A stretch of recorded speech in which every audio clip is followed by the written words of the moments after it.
자, 383페이지 유치권이 나왔습니다.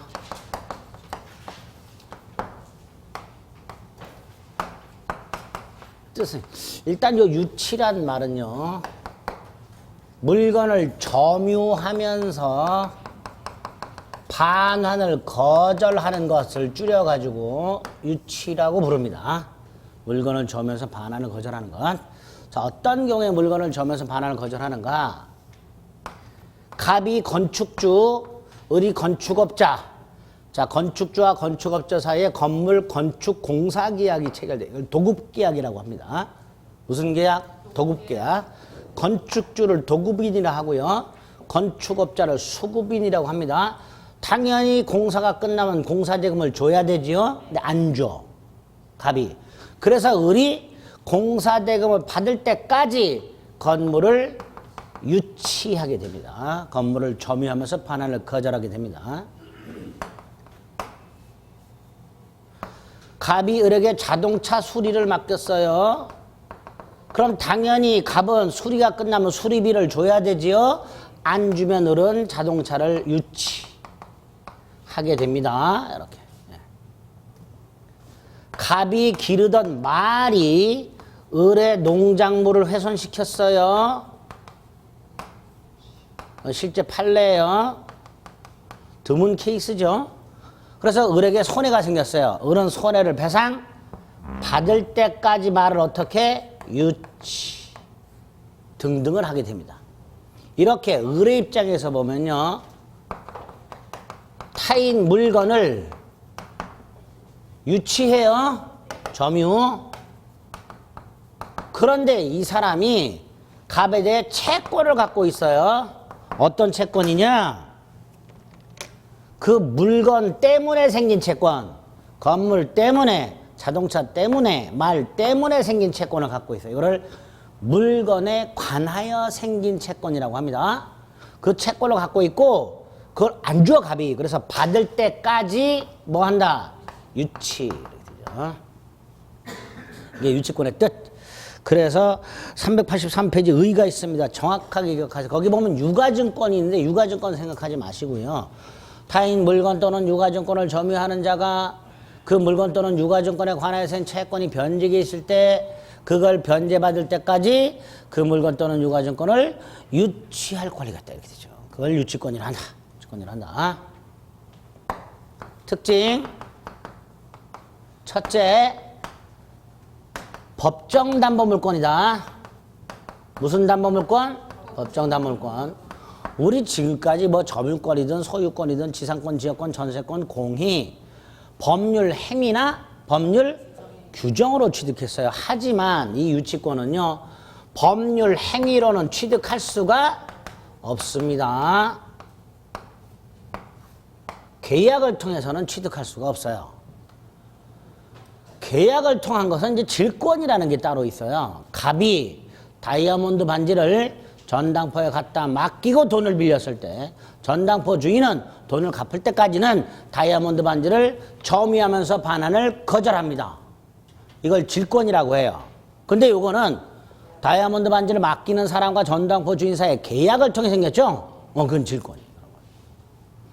그래서 유치권은 계약을 통해서는 절대로 성립하지 않고 법률 규정을 통해서만 생깁니다. 두 번째, 법정자가 들어가는 것들, 아까 봤던 법정상권이라든가 법정갱신 같은 것들은 대부분이 강행 규정이에요. 따라서 위반하면 무효가 돼요. 그런데 요거는 법정자가 들어있지만 배제 특약할 수 있어요. 예를 들어서 이런 거 생각하시면 돼요. 갑이 을에게 자동차 수리를 1월 10일 날 맡겨요. 자, 수리가 1월 10일 날 끝났어요. 그럼 당연히 갑은 1월 10일 날 수리비를 주고 자동차를 찾아오면 되죠. 근데 갑이 을에게 수리를 맡길 때 자동차는 오늘 찾아가고 수리비는 월급 받으면 줄게 그랬어요. 25일 날. 그랬더니 을이 그렇게 하래요. 그럼 갑은 1월 10일 날 수리대금을 안 주더라도 자동차를 찾아올 수 있죠. 다시 말해서 을은 자동차에 대해서 유치권을 주장할 수가 없지요. 왜? 미리 유치권을 행사하지 않겠다고 특약을 한 거예요. 그렇죠? 돈은 25일 날 받겠다는 건 유치권을 포기하는 특약을 한 거란 말이지. 그 특약 할 수 있다 없다? 얼마든지 할 수 있죠. 그래서 유치권은 법정 담보물권이지만 당사자의 배제 특약은 유효하다는 거. 유치권 성립을 포기하는 특약을 얼마든지 할 수 있다는 거. 잊지 마세요. 두 번째, 유치권은요, 나중에 갑이 만약에 돈을 갚지 않는다 유치할 수 있다 그랬죠. 근데 이 상태에서 갑의 다른 채권자가 건물을 경매에 넣었을 때 유치권자가 그 경매 대가로부터 우선 변제를 받을 수 있을까? 없어요. 유치권은 우선 변제권이 없어요. 앞으로 보시겠지만 질권은 우리 시험법이 아니니까 안 보죠. 저당권이라든가 가등기 담보권을 가면요, 저당권자나 가등기 담보권자는 우선 변제를 받을 권리가 있다 이렇게 돼 있어요. 근데 유치권은 320조에서 유치할 권리가 있다 이렇게만 돼 있지 유치하고 우선 변제를 받을 거 이건 없어요. 그러니까 유치권은 처음부터 만들 때 우선 변제권 자체를 인정하지 않고 만든 거예요. 대신 경매가 되더라도 유치권은 소멸하지 않고요, 경락인에게도 유치권을 주장할 수 있도록 해놨어요. 우선 변제를 받을 수 없는 대신 경매가 되더라도 소멸하지 않고요, 경락인에게도 뭘 주장할 수 있다? 유치권을 주장할 수 있도록 해놨습니다. 우선 변제권이 없어요. 그 다음에 우선 변제권이 없으니까 예를 들어 건물이 멸실되고 얘가 보험금을 받았을 때 유치권자는 보험금으로부터 우선 변제를 받을 수가 없지요. 즉 물상대위가 인정이 안 돼요. 아까 물상대위라는 건 담보물권자가 목적물이 멸실훼손 공용징수되고 남는 보험금이나 보상금으로부터 우선 변제받는 성질이라 그랬잖아요. 그런데 유치권은 우선 변제권이 없으니 물상대위도 인정 안 되는 거예요. 그 다음에 추구표라는 게 있는데요. 추구표는 쫓아가는 힘을 말합니다. 쫓아가는 힘. 자, 예를 들어서 을이 말을 유치하고 있었는데 밤사이 말이 도망을 갔어요. 집으로. 을이 쫓아가서 말 돌려달라고 할 수 있을까요? 없을까요? 없어요. 왜 없어요? 말이 도망가는 순간 을은 점유를 상실하죠. 유치권이 소멸을 해버려요. 그러니까 을이 여전히 유치권을 갖고 쫓아가서 말 돌려달라, 물권적 청구권 행사할 수가 없는 거예요. 유치권은 이런 게 없어요. 점유를 상실하는 순간 유치권은 소멸을 해버린단 말이죠. 소유권은 이게 제 건데, 예를 들어서 제 건 아니고 학원 거지만 이걸 누가 가져갔다 해서 저는 소유권을 상실하지 않아요. 그러니까 소유권을 갖고 쫓아가서 소유물 반환을 청구할 수 있는 거예요. 다른 물권들은. 하지만 유치권은 점유를 상실하는 순간 유치권이 소멸하기 때문에 쫓아갈 수도 없고 물권적 청구 행사할 수도 없고 이렇게 생각하시면 돼요. 그래서 유치권은 사가지가 없다. 우물추물 뭐가 없다고요? 사가지. 예? 우물추물 없다. 이렇게 기억하시면 돼요. 이게 유치권의 특징이다 라고 생각하시면 돼요. 그 다음에 나머지 객체는 타인 물건이라고 되어 있으니까 부동산도 되고 동산도 되겠죠. 부동산도 되고 동산도 되고 이렇게 되겠죠. 그렇죠? 객체는 부동산 유치권도 있고 동산 유치권도 있다 이거죠. 유가증권까지. 아이 괜히 썼다. 몰라도 돼. 어쨌든 이런 게 유치권의 특징이다. 그 다음에 유치권을 취득하기 위한 요건. 법에서 정해놨겠죠. 그래서 유치권과 관련된 법조문을 이렇게 들여다보면 그 안에 유치권을 취득하기 위한 또는 유치권이 성립하기 위한 요건 5개가 숨어져 있어요. 5개가. 그걸 여러분들이 뽑아내야 돼요. 5개를. 첫째가 일단 타인 물건이어야 돼요. 두 번째가 물건의 유치권자가 이 건물이나 자동차나 말과 같은 유치물, 물건에 관하여 생긴 채권이 있어야 돼요. 조문에 그렇게 돼 있어요. 이때 물건에 관하여 생긴 채권이란 물건과 채권사의 결련성이라고 해요. 그래서 물건에 관하여 생긴 채권일 것 또는 물건과 채권사의 결련성이 있을 것 이렇게 되죠. 근데 이게 좀 어려워요. 만약에 물건과 채권사의 결련성이 없다면 유치권은 인정되지 않는단 말이죠. 요걸 구별해야 돼요. 결련성이 있는 것, 그래서 유치권이 인정되는 것, 결련성이 없는 것, 그래서 유치권이 인정 안 되는 것. 요거 잘 물어봐요. 세 번째, 채권이 변제기가 도래해야 돼요. 네 번째, 유치권자가 물건을 점유해야 되지요. 적법하게 점유해야 돼요. 무슨 점유? 적법 점유. 그 다음에 아까 유치권 배제 특약 할 수 있다 그랬죠. 하면 유치권 성립하지 않지. 그러니까 배제 특약이 없어야 돼요.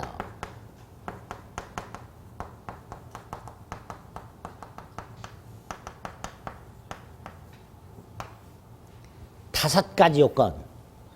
제가 지난 순환에 이번 순환에 이걸 좀 플러스 할 테니까 요건 다섯 개는 외우시자 그러고 저하고 외우기까지 했어요. 그렇죠? 눈 감고 막 이렇게. 근데 기억도 안 나죠. 그렇지? 저하고 눈 감고 외웠잖아. 또 집에 가서 또 확인하실라. 또 11월 달 거 보면서. 눈은 안 감았던데요? 그래. 외우긴 외웠는데 눈은 안 감았는데요? 그래. 일단 다섯 개를 정확하게 작년에 그냥 이거 물어봤어요. 이거. 작년에 이거 물어봤어요. 작년에 아예. 유치권 성립하는 여부 이렇게. 타인 물건인지 여부 뭐 이런 식으로 물어봤어요. 적법 점유인지 여부 이런 식으로. 네? 기억해 주셔야 돼. 자, 그럼 첫째, 타인 물건일 것. 당연하죠. 내가 내 물건에 대해서 나 자신한테 반환 거절한다는 건 있을 수가 없으니까 타인 물건이어야 돼요. 자, 이때 요런 판례 하나 조심하셔야 돼. 아까 갑 도급인과 을 투급인 사이에 건물 공사 계약을 맺었어요. 그리고 건물이 지어지면 이 건물은 도급인이 소유권을 원시 취득해요. 건축주가. 도급인 소유예요. 그러니까 공사 대금을 안 주면 수급인은 도급인 소유 건물을 뭐 할 수 있는 거예요? 유치할 수 있는 거예요. 그런데 건물 공사 계약을 할 때 이렇게 계약하는 경우가 있어요. 일단 을의 돈으로 공사를 끝내고 완공하면 공사대금을 한 번에 지급하기로 약정하는 경우가 있어요. 보통 건물 공사 계약은요, 공사대금을 지급하기로 약정을 이렇게 해요.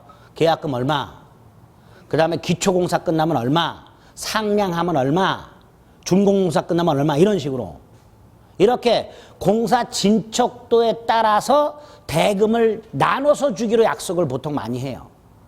그 공사 진척도에 따른 대금을 기성고라고 하는 거예요. 그렇게 줘요, 보통은. 그런데 이렇게 약속을 했다. 한 번에 주기로 완공이 되면. 그러면 결국 을은 자기 재료와 노력으로 건물을 신축한 거죠. 이렇게 전적으로 수급인의 재료와 노력으로 신축한 건물은 건축주가 아니라 건축업자인 수급인이 소유권을 원시 취득한다는 게 판례예요. 즉 을소유 건물이 되는 거예요. 따라서 을은 공사대금을 받지 못했다 하더라도 자기 건물을 유치할 수는 없지요. 그렇죠? 그래 안 그래요? 그렇죠. 을은 뭘 갖는 거예요? 소유권. 그렇죠? 그럼 을은 건물을 유치할 수 없으니 어떻게 해요? 소유하고 있는데 뭐 어때? 갑은 돈 주고 소유권 가져와야죠. 그렇죠? 그래 안 그래요? 어쨌든 유치는 못한다. 자기 거니까. 이거 잊지 마세요. 건물은 원칙적으로 누가 소유권을 취득한다? 도급인. 따라서 유치할 수 있다. 하지만 수급인의 재료와 노력으로 신축한 건물은 수급인이 소유권을 원시 취득하니까 수급인은 유치권을 행사할 수는 없다. 이렇게 됩니다. 두 번째, 물건에 관하여 생긴 채권이어야 된다 그랬죠. 그걸 물건과 채권 사이에 결렬성이 있을 것이라고 해요. 근데 이 결렬성이라는 개념이 굉장히 어려워요. 판례가 말하는 게. 쉽게 생각하면 그 물건 때문에 생긴 채권인데 우리 대법원이 이 결렬성이 뭐예요를 장황하게 설명하는데 그걸 듣고 있어도 뭔 소린지 몰라. 그래서 그거는 잘 안 내고요. 구체적으로 결렬성이 있다 없다를 구별하라는 문제를 내요. 그래서 우리는 결렬성이 없는 거를 기억을 좀 하셔야 돼요. 결렬성이 없는 거. 결렬성이 없다면 뭐가 인정 안 된다? 유치권 인정 안 된다예요. 대표적으로 잘 나오는 게 보증금. 임대차 보증금. 임대인이 보증금을 안 돌려준다 해서 목적물을 임차인이 유치할 수는 없어요. 두 번째, 권리금. 보통 권리금은요, 임차인이 임차권을 넘기면서 새로운 임차인으로부터 시설비 명목으로 받죠. 근데 임대인이 받는 경우도 있어요. 임대인이 시설 해놓고 임대료 외에 보증금 외에 시설비를 임대인이 받는 경우도 있는데 장사가 안 되면 임대인이 그 권리금을 돌려주는데 안 돌려줘. 그때 유치할 수 있나? 그것도 안 된다. 보증금도 안 되고 권리금도 안 된다. 그냥 외우세요. 정 왜 안 되는지 궁금하시면 저를 찾아오세요. 안 돼요. 세 번째, 매매대금. 이건 당연하죠. 매수인이 매매대금을 안 준다 해서 매도인이 물건을 유치할 수 있는 거. 지 건데 뭘 유치를 해. 안 되겠죠. 매매대금. 건축자재대금.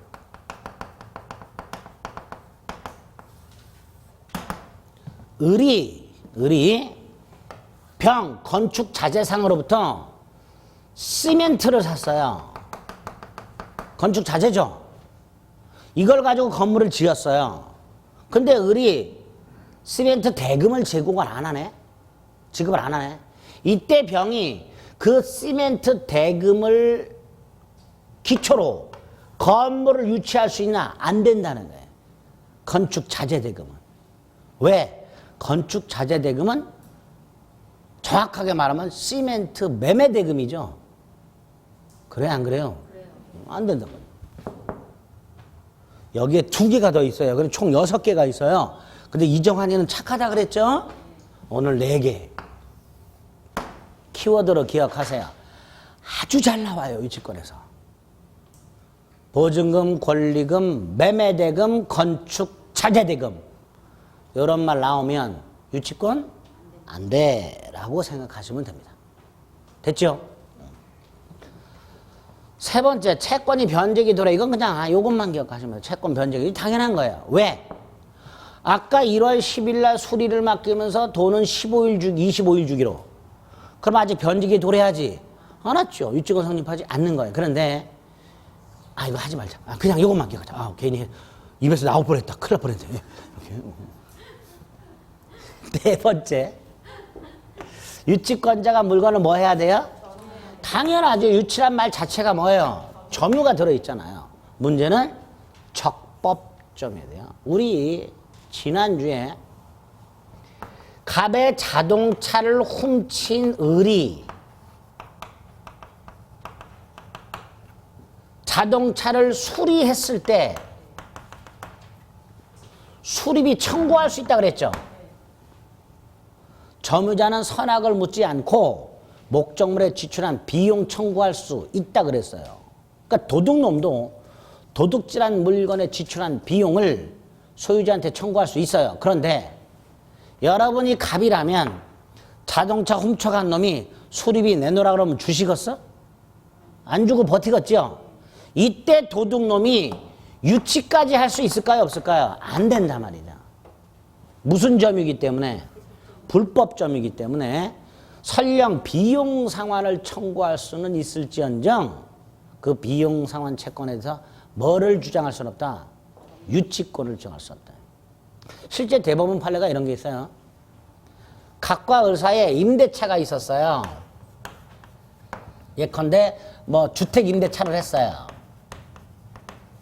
근데 임대차 기간 중 을이 수리를 했어요. 주택을 고장나서. 원래 수리는 집주인이 해줘야 되잖아요. 그런데 집주인과 연락이 안 돼서 을이 보일러를 고쳤어요. 나중에 주주한테 보일러 수리비 청구할 수 있고요. 그 수리비를 안 주면 을은 주택을 뭐 할 수 있어요? 유치할 수 있어요. 보증금을 가지고는 유치권을 주장할 수 없지만 비용 상환을 통해서는 뭐 할 수 있다? 유치권을 주장할 수가 있어요. 그렇죠? 있겠죠? 그런데 임대차 기간이 만료가 됐어요. 만료가 되면 을은 갑에게 주택을 반환해야 되죠. 계약을 갱신하지 않는 한. 그런데 을이 계약을 갱신하지도 않고 안 나가고 있어요. 기간이 끝났는데도. 그런 경우 많죠. 차임을 못 줘가지고 보증금 다 까먹고 나가라 해도 못 나가고 버티는 사람들 있죠. 이때 임차인 적법점유예요? 불법점유예요? 불법점유죠. 기간 끝났으면 나가야 되잖아요. 갱신하지 않는 한. 그러니까 임대차가 종료됐음에도 불구하고 정당한 이유 없이 계속 점유. 그럼 무슨 점유다? 불법 점유. 근데 그 상태에서 수리비를 지출했어요. 을이. 주택 임대차 기간이 끝났는데도 불구하고 그 다음에 계약이 갱신되지 않았음에도 불구하고 임차인이 정당한 이유 없이 나가지 않고 계속 살면서 보일러를 수리했어.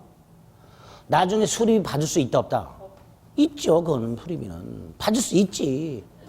도둑놈도 받을 수 있다 그랬는데 하지만 유치권은 주장할 수가 없게 되는 거예요. 아시겠죠? 그래서 적법 점유여야 유치권이 된다. 이게 판례예요. 임대차 기간이 종료됐음에도 불구하고 임차인이 정당한 이유 없이 목적물을 계속 점유하면서 비용을 지출했을 때 그 비용 상환 청구권에 대해서는 무슨 뜻이에요? 비용 상환은 청구할 수 있지만 유치권을 주장할 수는 없다. 이게 판례란 말이죠. 아시겠죠? 적법점유예요. 다섯 번째, 유치권 배제 특약이 없어야 된다 그랬죠? 이게 있으면 유치권 인정 안 되죠? 자, 요 배제 특약. 갑과 을이요, 주택 임대차 계약을 하면서, 플러스 수리는 을의 비용으로 한다. 이렇게 특약할 수 있을까요? 없을까요? 주택에서 뭔가 고장 따위가 생겼을 때 임차인이 임차인 비용으로 수리하기로 한다라고 특약할 수 있어요. 원래 이 수리 비용은 누가 부담해야 되는데 임대인이 부담해야 되는데 그래서 임차인은 임대인에게 뭘 청구할 수 있는데 수리비, 비용 상환을 청구할 수 있는데 그 비용 상환 청구권을 뭐 할 수 있다? 포기할 수 있다 이런 뜻이에요. 있지요? 있어요. 임차인은 뭘 포기할 수 있다고요?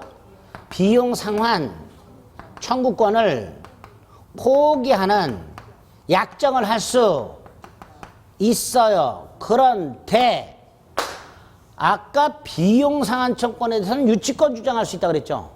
근데 그걸 포기했으니까 뭐도 포기한 거야? 유치권도 포기한 거예요.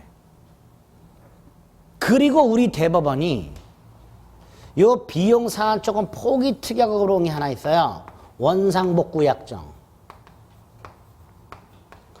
우리요, 나중에 여러분들이 공인중개사업을 하시면서 특히 상가 건물 같은 거 임대차 계약을 중개하실 때 보면요, 그 계약서 특약사항에 반드시 인쇄가 되어 있는 특약사항이 하나 있어요. 임차인은 나중에 건물을 원상에 복구하기로 한다. 그게 인쇄가 돼 있어요. 이때 그 원상복구 약정은 그게 없어도 원상복구 해야 돼요. 아까 지상권에서도 봤지만 남의 물건 쓰다가 돌려주는 사람은 원상에 복구해서 돌려줘야 된다고 그랬죠. 임대차도 마찬가지예요. 민법에 원상복구 의무가 규정이 되어 있어요. 근데 그걸 굳이 계약서에 특약으로 넣었다. 우리 대법원은 원상복구로 끝나는 게 아니고 뭐도 포기한 거다. 비용 상환 청구권도 포기한 걸로 봐요. 그게 우리 대법원의 태도예요.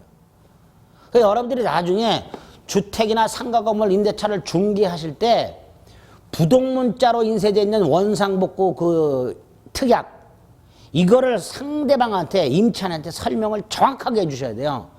이거는요 원상복구뿐만 아니라 비용 청구도 포기하는 거라고 알려주셔야 돼요. 근데 이거 알려주시는 중개사분이 없어요 대한민국에.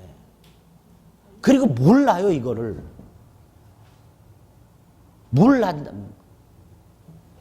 모른다니까.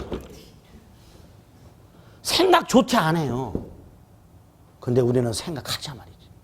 다시 한번 유치권이 성립하려면 유치권을 배제하는 특약이 없어야 되는데 유치권 배제 특약의 대표적인 게 비용상환청권 포기 특약이에요. 그리고 우리 대법원은 임차인이 나중에 목적으로 원상복구하기로 한다는 특약도 뭘로 본다? 비용상환청권 포기 특약으로 봐버립니다.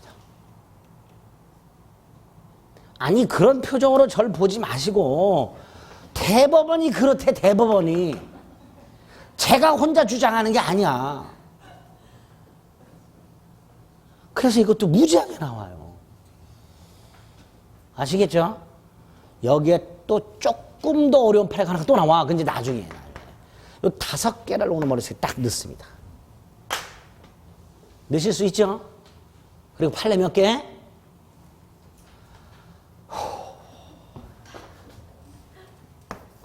유치권의 효력. 유치권의 효력은 유치권자가 갖는 권리가 뭐고 의무가 뭐냐요. 자, 이제 간단하게 생각합니다. 이거는. 이것도 이제 뼈대 잡고 나중에 살을 붙일 거예요. 자, 권리. 첫째. 당연히 유치권 있지요. 그게 기본이죠. 근데 이거 물권이죠. 누구에게나 주장할 수 있다고 그랬죠. 그래서 아까 건물이 경매되더라도 유치권을 소멸하지 않고 누구한테도 주장할 수 있다. 경락인에게도 주장할 수 있다. 그렇죠? 두 번째, 경매권이 있을까요? 없을까요? 있어요. 그런데 보통 저당권자에게 경매권을 주는 이유는 채무자가 돈을 갚지 않았을 때 저당권자가 경매를 넣어서 플러스 뭘 받게 하려고? 우선 변제를 받게 하려고 경매권을 주는 거예요. 임의 경매권이라고. 근데 유치권자는 우선 변제권이 있다 없다? 없어. 없는데 경매권이 있어요. 그럼 이놈 정체가 뭐냐 도대체 이게 우선 변제를 받기 위한 경매는 아니죠. 우선 변제권이 없기 때문에 우선 변제를 받기 위해서 경매하는 건 아니에요. 그럼 뭐냐? 환가를 위한 경매라고 해요. 이때 환가라는 게 뭐야? 팔아버린다 이런 뜻이에요. 조금 더 구체적으로는요. 채무자에게 경고의 의미, 경고. 뭐라고? 팔아버릴 거야. 그런 의미예요. 우선 변제를 위한 경매가 아니라 환가를 위한 경매. 팔아버리겠다고 경고하는 의미의 경매 이렇게. 무슨 말인지 아시겠죠? 그런 경매권이에요. 세 번째, 자동차 수리. 수리비가 100만 원이 나왔어요. 갑이 전화가 왔어요. 수리 끝났어요. 끝났다. 수리비 얼마? 100만 원. 갑이 왜? 그 자동차 지금 중고값도 100만 원인데? 안 찾아가 갑이. 그러면은 언제까지나 세워둘 순 없죠? 법원으로 달려가서 판사님 제가 받을 수리비가 100만 원이고요. 자동차 중고차 값이 지금 100만 원이니까요. 차라리 제가 이거 소유권을 갖고 퉁칠게요. 라고 법원에 청구할 수 있어요. 신청할 수 있어요. 이거를 간이변제 충당이라고 해요.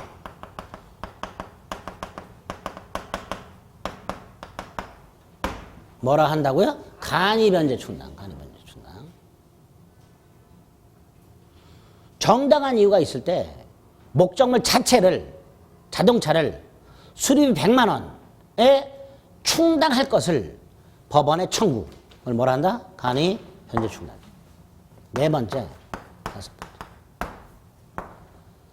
자, 을이 건물을 유치하고 있는 상태에서 을이 갑한테 가서 이렇게 말해서 너 지금 돈 없지? 없어. 그러면 내가 차라리 이 건물을 병한테 임대해서 차임을 받아가지고 공사자금에 충당하겠다.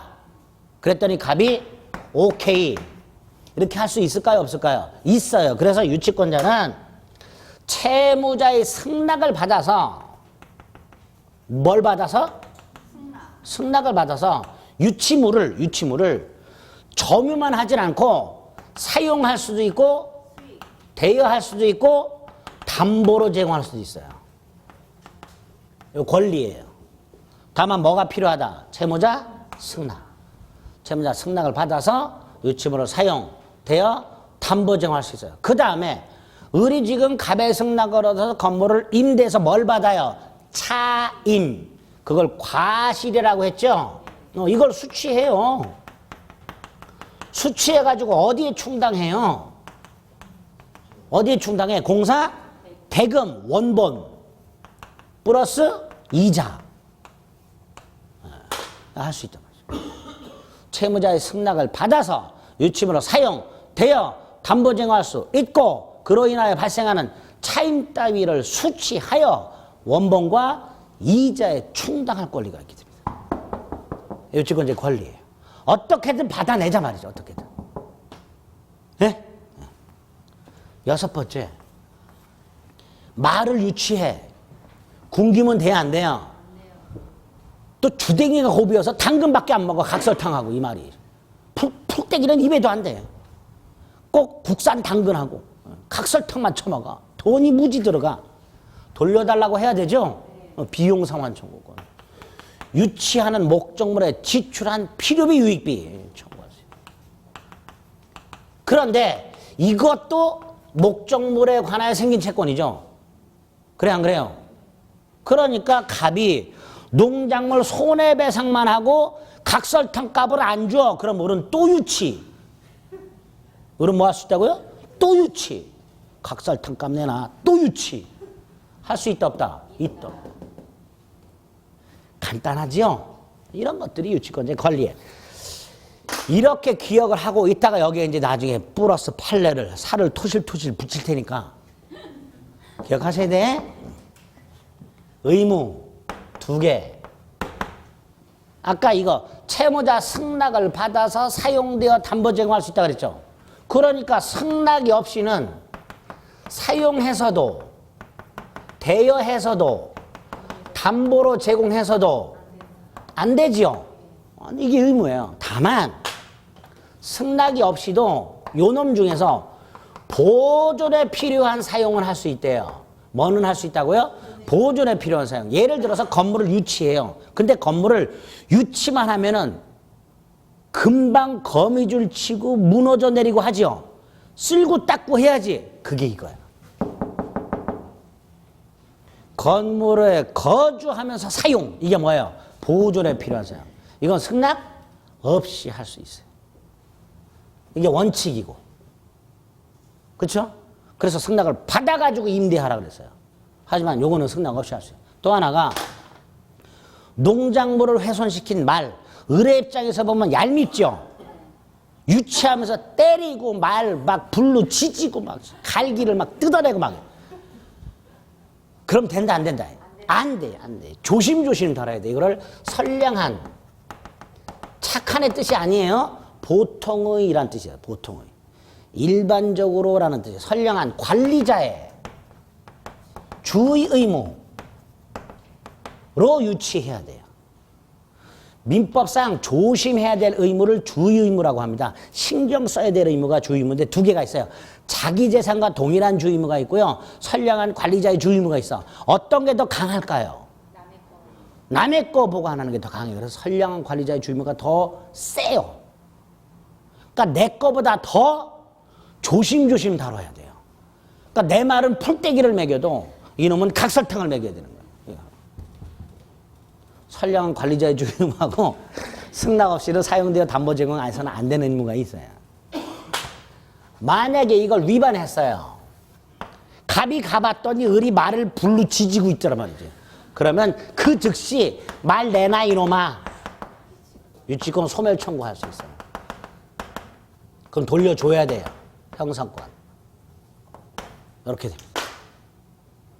유치권자의 권리와 의무예요. 기본적인 거예요. 그렇죠? 그리고 이제 나중에 유치권 소멸 사유가 나오니까 나중에 여기까지. 그래서 일단 여기까지는 조금 플러스한 거 기억하셔야 되고요. 4번은 기본 뼈대를 잡고요. 소멸은 나중에. 여기까지 유치권 보면 됩니다. 이번 순환에서는 383페이지. 집에 갖고 말 불로 지지는 것만 생각나면 안 되는데. 유치권의 의의가 있고요. 법적 성질의 동그라미 1. 법정 담보물권이다. 동그라미 1만 확인하시고 넘기세요. 어디 갔어? 특징이. 싹 사라졌네? 아까 뭐라 했어요? 물, 추, 물. 우선변제 안 돼, 물상대의 안 돼, 추구표 안 돼, 물권적 청권 안 돼. 이 네 가지가 더 중요해요. 기억하세요. 자, 성립요건이 있습니다. 양가를 1번. 동그라미 1. 부동산 동산을 불문한다. 동그라미 타인 물건일 것. 그리고 두 번째 줄 끝에 따라서 그 판례. 수급인의 재료와 노력으로 신축이. 그렇죠? 확인하시고. 오른쪽 결련관계가 인정돼야 된다 그랬죠? 판례에 보니까 결련성 인정 여부와 관해서 2번 부정되는 게 있죠? 그죠? 볼 필요 없고요. 맨 밑에 판례 핵심이 있어. 키워드 찾습니다. 맨 밑에 이렇게 백열 정보 이렇게 번쩍번쩍 하는 거 있죠? 거기. 1. 보증금 2. 권리금 3. 매매대금. 그죠? 그 다음에 오른쪽 기출 건축 자재 4개. 보증금, 권리금, 매매대금, 건축 자재대금. 무조건 안 돼. 암기. 나머지는 보면 안 되고. 오른쪽 다음 페이지 387페이지 가면 3번에 채권이 변지기가 도래할 것. 자, 그 다음에 4번. 적법하게 점유할 것이라고 돼 있죠. 그렇죠? 그 적법 점유를 기억해 두시고 기억리는 나중에 봅니다. 다음 페이지를 보면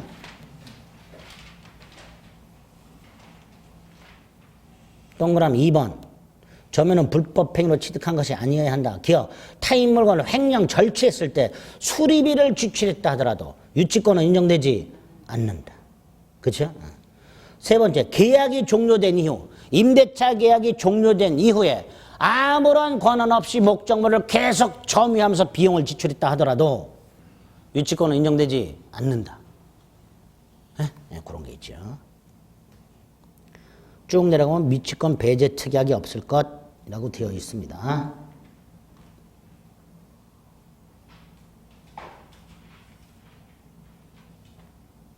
오른쪽 기출예제 보세요. 유치권 성립에 영향을 미치지 않는 거. 뭘 물어보는 거예요? 유치권 성립 요건이 아닌 거. 1. 소유자가 갑인지. 영향 미치죠? 갑소유가 아니어야 된다 그랬잖아요. 2. X에 관한 채권이 변제기에 도래했는지. 4. 불법 점유인지. 5. 유치권 배제 약정이 있는지. 다 요건이죠. 하나 남았죠. 답 3번 이렇게 고르는 거예요. 요건 굵직하게 5개 외우는 거라면 일단은 그 작년에 이 문제를요 수험생들이 유치권 성립 요건 물어보는 문제인지를 몰라가지고 못 풀었어요. 문제가 약간 꽈서 낸 거예요. 그렇죠? 다이렉트로 유치권 성립 요건을 물어본 게 아니라 한 번 더 생각하라고 낸 거예요. 아유 거지 같아 하여튼. 3번 유치권의 효력 1번의 양가르반 일단 유치할 권리죠. 기본이죠. 다음 페이지에 보면 동그라미 2번 기억 대세적 효력이라고요. 두 번째 줄 따라서 유치권자는 경매에 있어서 유치권을 가지고 경락인에게도 인도를 거절할 수 있다. 그거 확인하시면 되고요. 맨 밑에 보면 경매권과 간이변제 충당권이 있죠. 322조 1항과 2항. 그 중에서 오른쪽에 보면요. 경매권은요. 기억의 세 번째 줄 우선 변제를 위한 경매가 아니고 뭘 위한 경매? 환가를 위한 경매. 팔아버리는 경매예요. 팔아버리는. 쭉 내려가면 과실수취권이 있죠. 그렇죠? 그 과실수취권 밑에 세 줄 보면 따라서 유치권자는 소유자의 동의를 얻어 목적물을 임대할 수 있고 그 임대받은 차임, 그게 뭐예요? 과실. 그걸 수취해서 채권 변제 충당할 수 있다. 원본과 이자에 충당할 수 있다. 넘기세요. 목적물에 지출한 비용 따로 청구할 수 있다 없다? 있다. 있다. 그 다음에 의무 324조 1항 선량한 관리자의 주의 2항 채무자 승낙 없이는 사용되어 담보 제공하지 못한다. 단 보존에 필요한 사용은 그러하지 아니하다. 그렇게 돼 있죠. 그리고 3항 의무를 위반하면 뭐 할 수 있다? 유치권 소멸을 청구할 수 있다까지. 유치권이란 게 이런 거다. 성립요건 이런 거다. 유치권자에게 기본적으로 이런 권리와 이런 의무가 있다. 머릿속에 딱 뼈대를 세워두셔야 되겠습니다. 아시겠죠? 네. 유치권까지 받고 이제 저당권 중요한 거 하나 남았습니다. 다음 주에 할 거고요. 역시 오늘 했던 내용이 연결됩니다. 저당권도. 오늘 거 복습 안 하시면 다음 주에도 또 여전히 이런 표정으로 강의를 들으시게 돼. 또. 제가 여러분 표정을 보지 말고 강의를 해야 돼. 표정만 보면 저도 불안해. 예복습 철저히 해주세요. 오늘 여기까지 하겠습니다. 수고하셨습니다.